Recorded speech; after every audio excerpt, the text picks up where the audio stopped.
Connais-tu la différence entre la spiritualité et la religion? Donc c'est exactement la question que je me suis posée il y a quelques jours.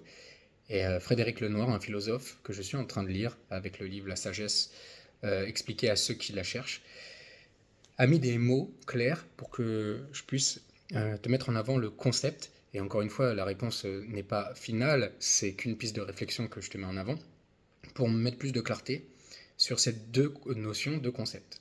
Donc tout d'abord, lui, il met en avant que la religion, c'est quelque chose d'avant tout collectif, qui relie les êtres ensemble vers une cause commune, vers un Dieu commun, que ce soit des territoires, des empires, des pays, des communautés. Tandis que la spiritualité, c'est de l'ordre individuel. Donc la quête de sagesse, la quête de se réaliser, comme dirait Carl Gustav Jung, c'est le processus d'individuation, donc l'actualisation du soi, chercher à réussir sa vie et non pas dans la vie, être pleinement épanoui de qui on est. Comme dirait Nietzsche, deviens qui tu es. Donc être un être en train de devenir soi-même.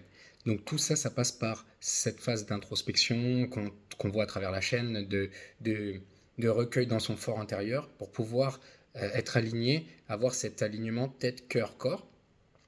Donc ça passe par la spiritualité. Donc c'est pour ça que faire cette distinction, c'est selon moi primordial.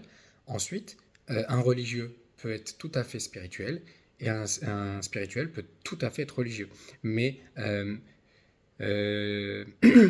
l'unité peut exister. Je veux dire que tu peux être spirituel sans être religieux.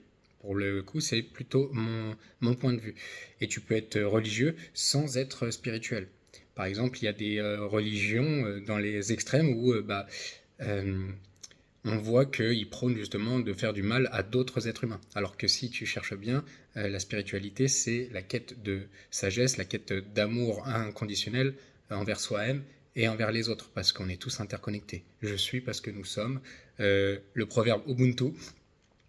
Donc voilà, une fois qu'on met de la nuance là-dessus, moi, ma chaîne va s'axer justement sur ce processus d'actualisation du soi, euh, la quête de soi, la quête de sagesse pour réussir sa vie.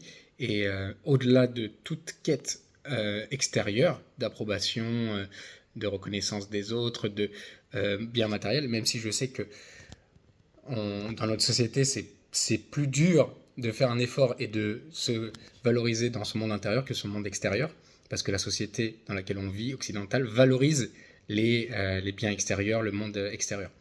Donc, je suis un peu à contre-courant et tout comme toi, en fait, je suis un explorateur qui cherche des réponses à ces questions, mais les questions profondes, et qui va au-delà du monde extérieur de la forme, mais chercher vraiment à avoir cet alignement comme un sage, vraiment épanoui, complet de l'intérieur, et qui a qu'une envie, c'est de donner, répandre autour de soi.